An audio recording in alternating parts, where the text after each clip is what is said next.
in a situation like this, when you see that smiling face of Pat Cummins, it's just reassuring because the pressure's on, 6th ground, catches getting down, and you see your captain just so relaxed and smiling. So the bowlers will be like looking back at him, and he's just very reassuring. He's been brilliant. He has been brilliant again, Pat Cummins. But I just want to take you back to the very last ball of the Hyderabad innings.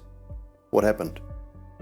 Harshal Patel tipped it over the boundary. Yes. Jaydev Unadkat, Exactly. the batter. Exactly. And Harshal tipped one over the bar for a 6 off the last ball. How crucial was that strike? Last ball of the game. And Harshal's drop catch. We're going to talk about Ryan Cook. We're going to talk about Hyderabad's fielding. What about that one? Yes. Oh, that's as true. well. But no, brilliant again from Pat Cummins. He's led the attack with the ball absolutely superbly. He obviously, he's really growing into the captaincy role with Australia, and he's obviously growing into it in the T20 format as well. But manoeuvred his bowlers around well. Was probably a bowler short after the fact they brought Tripathi in. I think it was a good call going Natarajan. Him 18, Natarajan 19, and leaving Unadkat is always going to be slightly more vulnerable than the other two. But dot ball to finish his spell from Cummins, a couple of good Yorkers from Natarajan in that 19th. Just it made sure there was almost too much work to be done in that last over. But you go back to the batting innings when they were both 66 for 4. 66 for 4 at the 10 at the over halfway point. mark, Yes. and we've got a 182 and a plays a 180. So it's turned into a cracking game. But Hyderabad they've fought their way out of trouble with the bat and sort of got the job done in the end with the ball. But Joyda, I was seeing Simon all through today's, even the first innings and then the second innings. The bowler in him just couldn't stop smiling because both the first 10 overs, we saw some very good bowling. And then Bhuvi in the first spell that he bowled, the 3 overs that he bowled. So we'll have a look at the bowling card. But this is, we see the innings progression here. The power plays was something that a bowler will really be smiling about. 40 for 3 and then 27 for 3. I think both sides, they bowled really well with the new ball, but it also told you there was something there with the new ball for bowlers.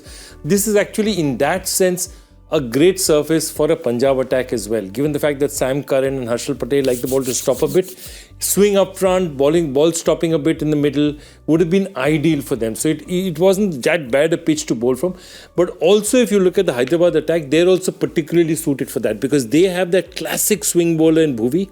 They have a great test match length bowler in somebody like Pat Cummins.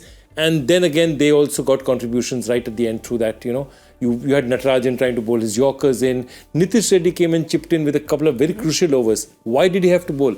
Because Rahul Tripathi batted. Yes. Otherwise, they could have had a Washi Sundar or an option of having a Mayank Markanday, but that option wasn't available to them. Well, we have a look at the bowling card here, and just again, Bhuvi was expensive in his last over. I think his 3 overs went for just 15, and then those 2 wickets that he got up front. Pat Cummins, of course, very economical. Simon, you were talking about the test lengths he was bowling. Extremely impressive with the ball. Yeah, 2 overs for 4 runs in his first spell. So you're kind of breaking the back of it. When a guy at the other end is picking up wickets in Bhuvi and Cummins is going for no runs, you're just putting the opposition under enormous amounts of pressure. Hitting that hard length, we've talked a little bit about. I mean, it's something that Josh Hazlewood did so well, and I wonder whether Pat Cummins has maybe learnt a little bit and maybe talked to Josh Hazlewood a little bit about how well he went, because in previous times in this tournament, Pat Cummins hasn't been the bowler he has been this year at all. I mean, you wouldn't have thought he was a high-quality T20 bowler the previous times he's played in this tournament, but he's really impressed this season so far, and the captaincy is just sort of, it's shining as well. No, exactly what I wanted to say. I think, look, this man is the world captain of the World Test Champion team.